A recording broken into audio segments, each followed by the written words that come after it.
tal amigos? ¿Cómo están todos ustedes? Pues ya es lunes 16 de agosto del 2021. Fer, se está acabando el año, ¿qué vamos a hacer? Pues seguir encerrados porque la pandemia no nos deja salir. Bueno, pero ya hay luz verde de nuestras autoridades, ¿no? Pues sí, es verde, tirándole naranja, pero más parecido a rojo. Sí, porque hay una confusión ahí entre el gobierno federal y el gobierno de la Ciudad de México que no se ponen de acuerdo si es rojo o si todavía es naranja, ¿no? Exactamente, está como medio raro. Yo creo que han de ser como daltónicos, no distinguen bien qué color es. Entonces, no sé. Pero mientras son peras o son manzanas, estamos entrando a relatos ocultos de la mente. ¿Y qué te parece si seguimos hablando de asesinos seriales mexicanos? Está perfecto, la verdad es que son temas muy interesantes, ¿no? O sea, como más bien la mentalidad de esas personas, bastante llamativo, bastante interesante, y más los que vamos a ver hoy. Sí, porque hoy les vamos a presentar dos personajes totalmente contradictorios, los dos varones, pero no dejan de caer en esta, digamos, serialidad, ¿sí? Sí. En esta cualidad de ser asesinos seriales. Pero bueno, vamos a hablar de un personaje que era llamado el asesino del arco iris, O también conocido como el sádico. o también conocido como el sádico. Nos referimos a Raúl Ociel Marroquín Marroquín Reyes. Reyes, que bueno, o sea, dentro de los anales del crimen serial mexicano, o sea, fue uno de los más notables en cuanto a su odio hacia los homosexuales, un odio homofóbico. Sí, o sea, de hecho en sus crímenes se notaba mucho como que ese odio marcadísimo por cómo los llevaba a cabo. Sí, o sea, de hecho sí era muy sádico porque Exactamente. a fin de cuentas utilizaba métodos de tortura para, o sea, para los homosexuales, pero en determinado momento, o sea, él decía, pues no, o sea, le estoy haciendo un bien a la comunidad. Exactamente, según él decía que le hacía un bien a la sociedad porque este tipo de personas, los homosexuales, estaban afectando a la sociedad en el sentido de que les ponían un mal ejemplo a los niños, ¿no? Ajá. Ese era como que uno de sus argumentos más sólidos para él justificar lo que él hacía. Y Sí, pero digo, a fin de cuentas, como hemos platicado acerca de del pensamiento del asesino serial, llega un momento en que ellos piensan que están haciendo un bien y se la creen, ¿sí? sí, de hecho en una de las declaraciones que vi, él decía que, o sea, si él pudiera, lo volvería a hacer, Ajá. pero cuidando los errores que tuvo para que no lo agarraran. O sea, realmente no había arrepentimiento ni tantito. Sí, en este sentido estamos hablando de un asesino serial organizado, Ujú, porque él estructuraba muy bien, o sea, lo que iba a hacer, ujú. porque no nada más era asesino serial, también era secuestrador. Dentro de las características que tenía él es que contactaba a sus víctimas, sabía a dónde dirigirse para contactarlas, las seducía y después las secuestraba, y si los chavos que se llevaba no tenían para pagar el rescate, hasta en cierto punto era benévolo porque los dejaba ir, ¿sí? Ujú, Y si sí así es, tenían, cobraba el rescate y los mataba. Pero bueno, exactamente. vamos a dar un poco del panorama de Raúl Ociel Marroquín, del sádico, mejor conocido como el sádico. O sea, se ¿Cómo es utilizó eso? el sobrenombre del asesino del arco iris, pero es mayormente identificado como el sádico. Gracias. Raúl Ociel nace el 1 de septiembre de 1980 en Tampico, Ujú, Tamaulipas, ¿sí? Él, pues, tenía una economía austera, su familia, y de ujú. hecho él entra al ejército. Sí, entra al ejército, incluso hace un grado de estudios ahí mismo, ¿no? Si no me recuerdo, era médico. Ajá, sí, Sí, ¿no? estudió medicina Medicina. y llegó a tener un grado de sargento. Sí, ¿Sí? o sea, imagínate una persona que estuvo en el ejército y se convirtió en, pues, en asesino serial, o sea, dio como que un salto histórico abismal, por así decirlo, porque pues se supone que en el ejército deben de tener como que una conducta impecable, casi Ajá. casi, y resulta que se nos desvió un poquito este personaje y se convirtió en asesino serial. Sí, efectivamente, o sea, él entra al ejército el 21 de enero de 1991, entonces entra muy pequeño al Uh-huh. ejército, porque, digamos, proviene igual, como decíamos, de esas historias tan terribles Uh-huh. que hay y que vienen marcadas por varias frustraciones, varios traumas heredados de la familia.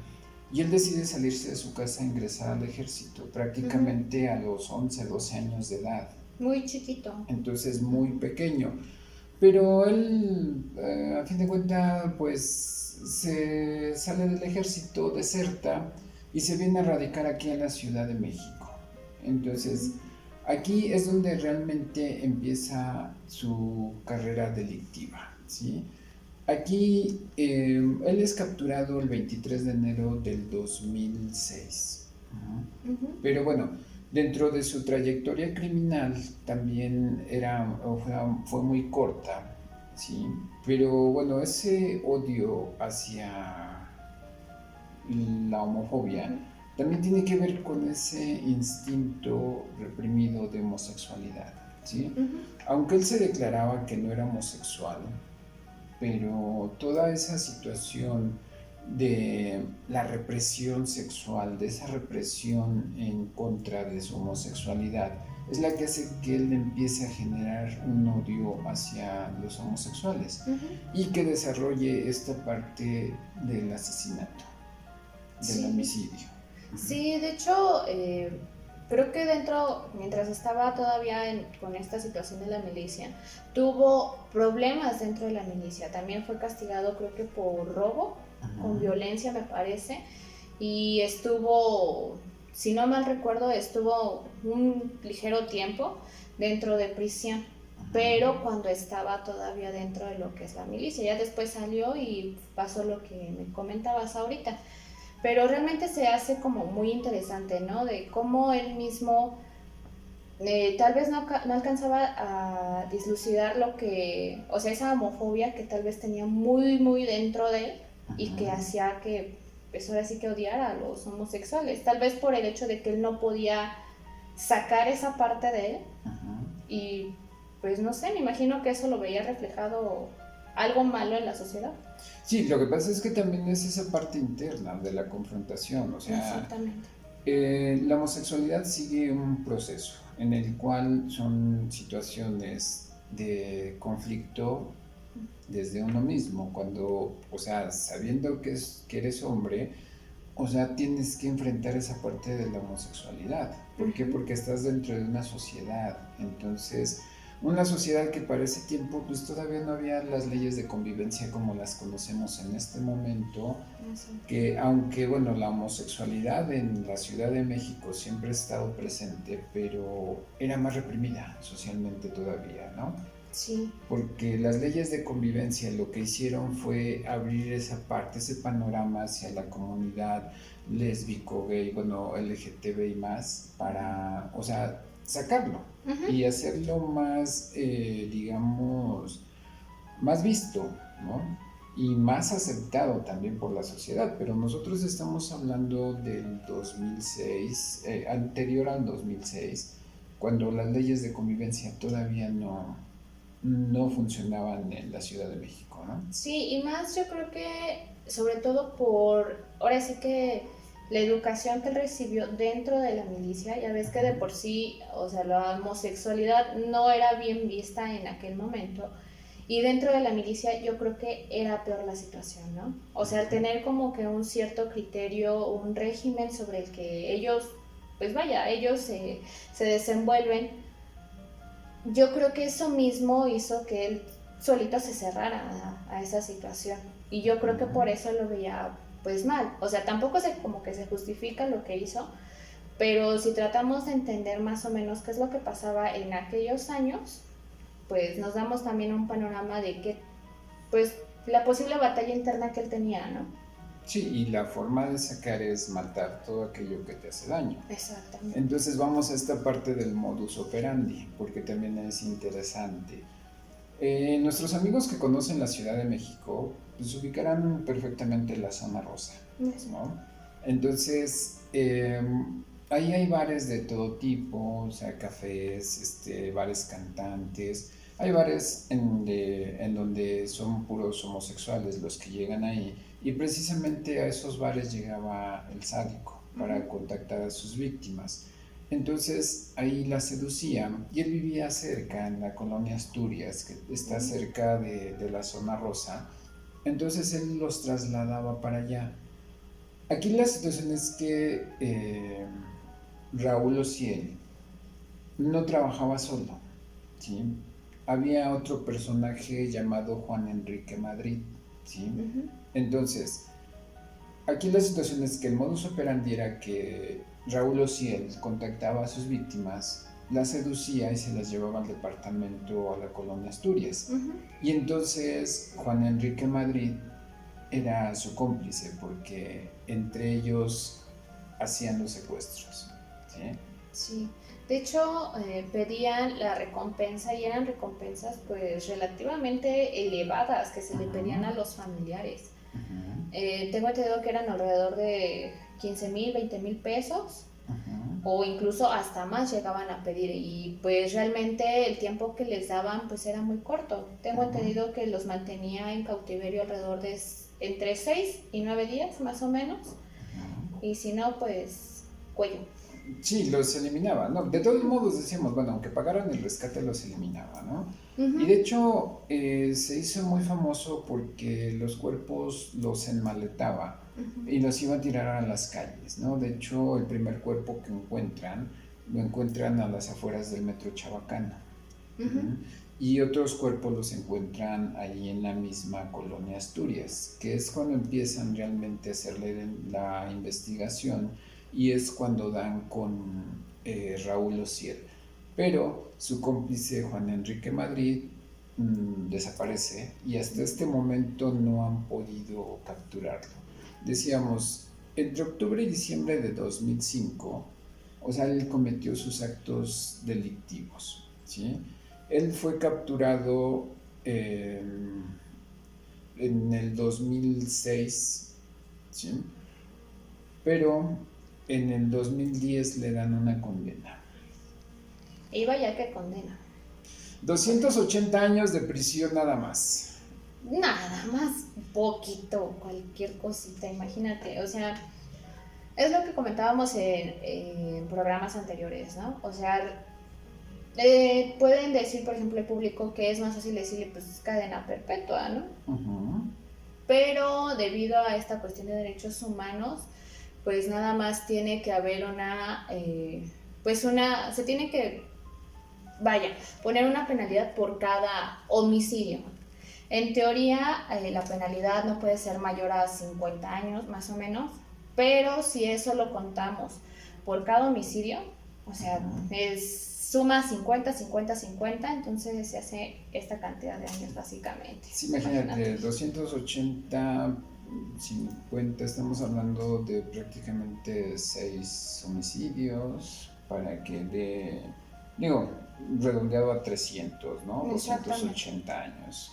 Pero bueno, esto fue la historia de Raúl Ociel Marroquín, que decíamos prácticamente si era un sádico. ¿Por qué? Sí. Porque utilizaba cinchos de plástico. De plástico. Sí, de esos son unas tiritas de plástico que tienen así como un cajoncito, entonces ahí los metes y los vas recorriendo, o sea, esos ya no los puedes zafar, a menos de que los rompas. Los cortes, pero ya no se pueden zafar, ¿no? Y para terminar con sus víctimas, pues utilizaba un cincho con lo cual las asfixiaba. Pero fíjate que lo curioso que él hacía era que su tortura era a base de asfixiar, que se desmayara la persona volvía a volver a revivirlos y volvía a hacer lo mismo, asfixiar, revivir. Ya cuando se aburrían, entonces es cuando ya los amarraba con los cinchos. ¿Y qué crees? Algo curioso es que, o sea, amarraba todas las partes del cuerpo con cinchos blancos, pero justo el del cuello era color negro. Era color negro, exactamente. Ahí nos está hablando también de esa parte de la organización en la serialidad del asesinato, porque, o sea, esa parte tan organizada de matar nos da también que era un asesino que planeaba lo que hacía, que lo hacía conscientemente. Y como decíamos, o sea, toda esa parte narcisista, ¿no? A fin de cuentas sí estoy matando, pero le estoy haciendo un bien a la sociedad. Claro, o sea, realmente, o sea, si nos ponemos a hacer casi como un cuadro comparativo de cómo se llevaban a cabo los asesinatos de las personas que estuvimos viendo en episodios anteriores, podemos decir que, por ejemplo, Osiel Marroquín ha sido uno de los más ordenados, por así decirlo, porque realmente todos sus asesinatos eran prácticamente iguales. Y el modus operandi también era similar, porque seguía un patrón de conductas. Así es. Entonces, desde el contacto, desde buscar a la víctima, desde llevarlo a su departamento, organizar toda esta parte del secuestro, ¿sí? Y él decir, bueno, sí los libero, no los libero, y los que le gustaban para echarlos al hoyo, pues los acababa. Sí, o sea, realmente era, o sea, es un personaje bastante interesante, ¿sabes? O sea, realmente conocer bueno, la historia de este personaje nos hace ver qué tan inteligentes pueden llegar a ser este tipo de asesinos, ¿no? Porque llevar exactamente todo calculado, porque era realmente muy calculado todo lo que hacía, necesita de un coeficiente intelectual bastante elevado. Sí, un grado de coeficiente intelectual y también de, digamos, de esa parte de frustración y de odio para poder llevar a cabo esta parte de los asesinatos. Pero bueno, ¿qué te parece si hablamos de otro personaje? Un personaje muy coqueto. ¿Has sufrido una decepción amorosa? Sí, como todo mundo. Sí. Vaya que sí. Porque este personaje que le vamos a presentar tiene un desencadenante muy particular. Sí. Entonces, a partir de una decepción amorosa, es cuando él empieza a generar un odio inmenso hacia las mujeres. Sí. Imagínate que en un momento de tu vida llega un chico y te trae un recadito de amor y te dice, Fer, estoy enamorado de ti, sé mi novia. Y entonces Fer agarra y lo lee delante del grupo. Y aquel personaje que le había declarado su amor se vuelve en objeto de burla. Vamos a hablar de César Armando Librado Legorreta, mejor conocido como el Coqueto. El Coqueto. Un asesino serial igual muy conocido, ¿eh? Sí, pero él era un asesino serial desorganizado, a diferencia de Raúl Osiel. Así es. Porque el Coqueto mataba cuando había oportunidad. Y vamos a ver, o sea, para las personas que nos ven en el extranjero, o sea, México es un folclore, o sea, es padre vivir aquí. Aquí tenemos algo que se llaman microbuses, que no son ni camiones ni camionetas, es algo intermedio entre los dos. No se preocupen, estamos con efectos especiales, o sea, de hecho Bruno le dijimos apaga la luz, y la apaga. Exactamente, Sí. es para esta situación de suspenso y de todo, a ver qué va a seguir. A ver qué va a seguir. Pero bueno, estábamos con toda esta parte del folclore mexicano, ¿sí? Entonces tenemos unos camiones que no son grandes ni son pequeños, son de una medida estándar, aproximadamente para unos 26 pasajeros sentados, pero si le metes gente parada te quedan como 60, ¿no? Y más en esos micros que hasta que no se salgan, entonces siguen cambiando las personas, o sea, literalmente son los como camioncitos sardina, tal cual. Pásale para atrás, que atrás hay lugar. Y si no, pues en el techo. Y si no, pues sí, ¿no? O si no vas como mosca ahí colgando, Sí. ahí, ¿no? Pero bueno, este personaje, César Armando Librado Legorreta, mejor conocido como el Coqueto, era un chofer de microbús. Entonces decíamos que México es muy folclórico porque en el parabrisas del microbús le ponían nombres, ¿no? Y su microbús se llamaba El Coqueto. Entonces, de ahí viene toda esta parte del personaje, del nombre que le dan al personaje, ¿sí? Pero, o sea, era un coqueto agresivo porque, o sea, él le decía de cosas a las niñas prácticamente, ¿no? O sea, unas agresiones verbales que para él eran piropos. Sí, es como que el clásico personaje que te encuentras en la calle y que según te quiere levantar el ánimo o diciéndote cosas incómodas que para él son buenas, pero para uno como, por ejemplo, en este caso, uno como mujer, son muy incómodas de escuchar. A ver, cuéntanos, ¿qué te han dicho? Híjole, no. Ese tendría que ser como que otro programa, porque, híjole. Sí, ¿verdad? O sea, Sí, digo, hay varias, pero no, o sea, no vamos a entrar en detalles, sí, ¿no? no, porque imagínate, se me va a salir aquí el cobre y entonces sí, ya fue, no. Sí, no, yo también, porque de repente me sé unas, entonces, pero Sí. tengo que adoptar el lenguaje del barrio para que sea más fluido el lenguaje, más entendible, ¿no? Y más creíble. Más creíble. Pero bueno, vamos con el Coqueto. Él nace el 8 de febrero de 1980. Decíamos que era chofer. Él inicia como chofer muy pequeño, a los 15 años, ¿no? Sufre un abandono paterno. De hecho, él vive en casa de la abuela con su mamá y con su hermano, en un lugar que se llama Escalí del Valle, aquí en el Estado de México. Pero él tiene su centro de operaciones en una ruta que va del Metro Chapultepec de la Ciudad de México a Valle Dorado, que es Tlalnepantla, Estado de México. Entonces él cubría esa ruta, la ruta 2. Porque otra de las características, las rutas se dividen por números, ¿no? Entonces tenemos ruta 1, ruta 2, ruta tal, así. Y él, la ruta en la cual trabajaba era la ruta 2, que corría del Metro Chapultepec a Valle Dorado. Entonces, una distancia muy larga en la cual él tenía la oportunidad de poder ver a sus víctimas. Sí, y de hecho, pues es que si conocen la Ciudad de México, verán que desde Chapultepec hasta Valle Dorado es un tramo fácil como de hora y media, más o menos, 2 horas. Y en tiempo de lluvia, hasta más. Hasta más, exactamente. Entonces, este personaje, el Coqueto, pues tenía tiempo de poder decir a quién quería elegir, ¿no? Entonces, el modus operandi era que él trabajaba o muy noche o muy de madrugada, ¿sí? Entonces seleccionaba a sus víctimas y cuando ya había seleccionado a la víctima, fingía que se descomponía la unidad.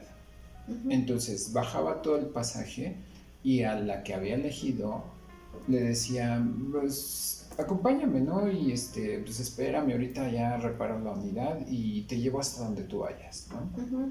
Entonces, cuando las chicas accedían a que él las acompañara, él en determinado momento desviaba la unidad de la ruta que debería de seguir y es ahí cuando las atacaba.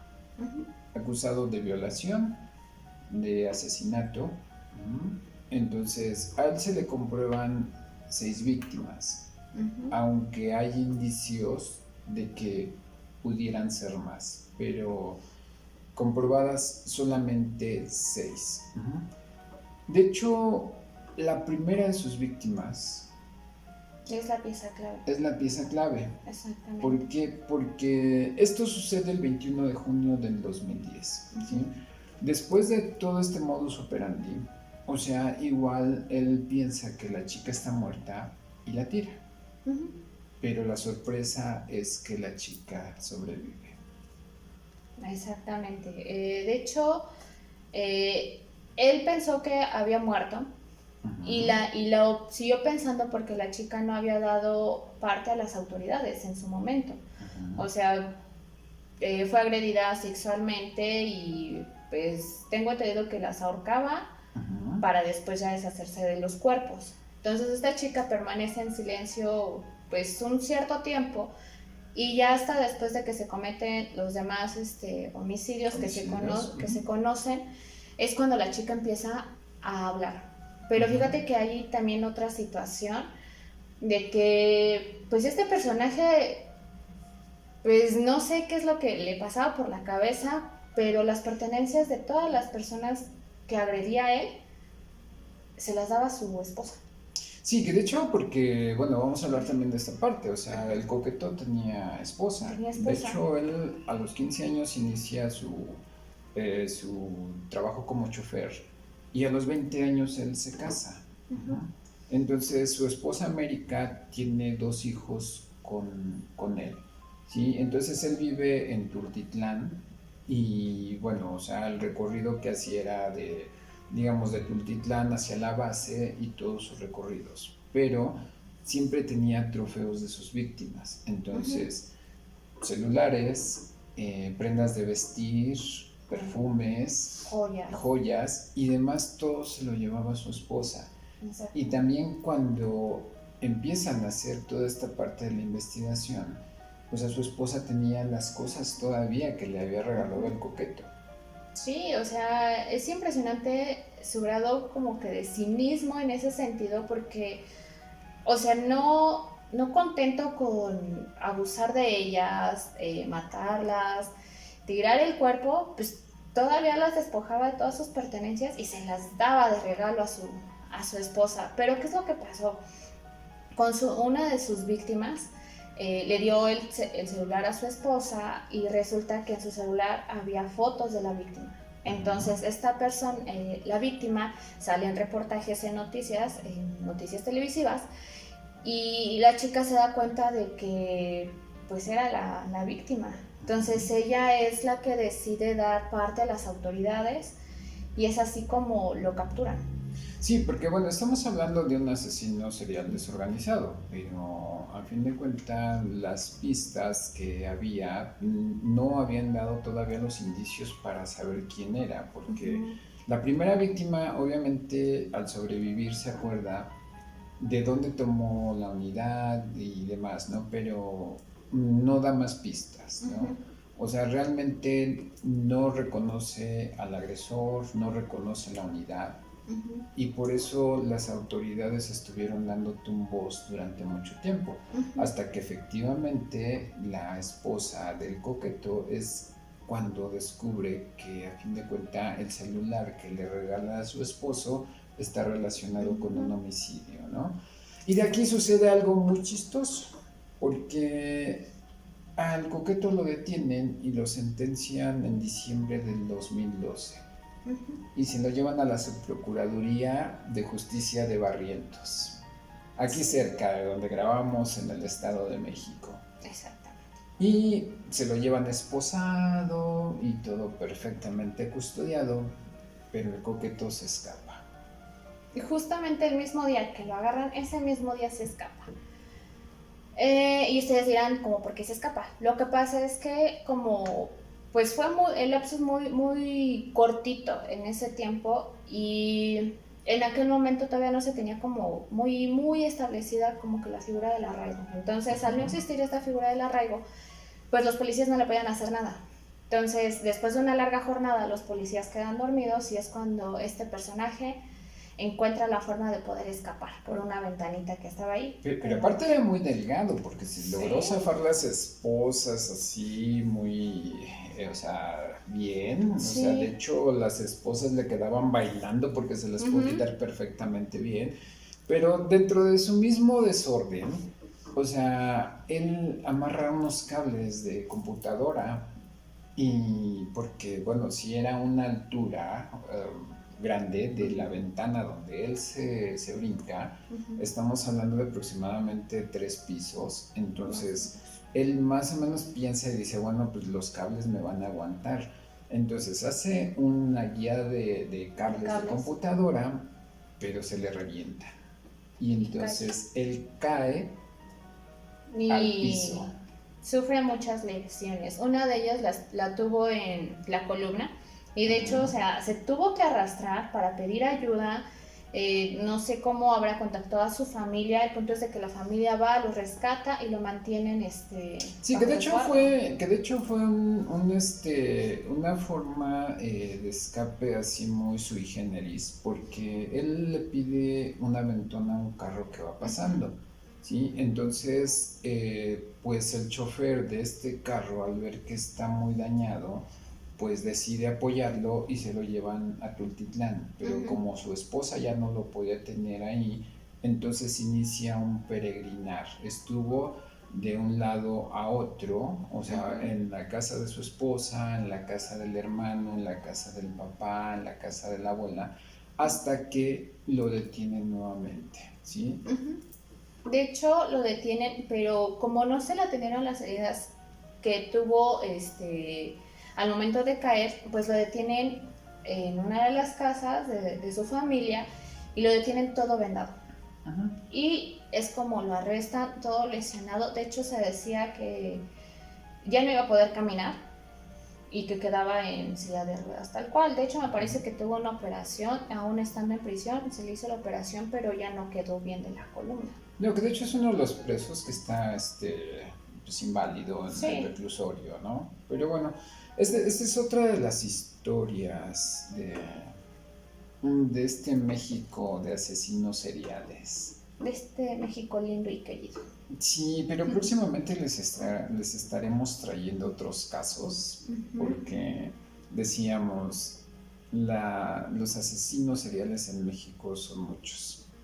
Muchísimos y muy interesantes, muy impresionantes sus historias y fíjate que hay un caso muy, muy en particular que a mí siempre me ha llamado mucho la atención y espero podamos tomarlo en las próximas grabaciones.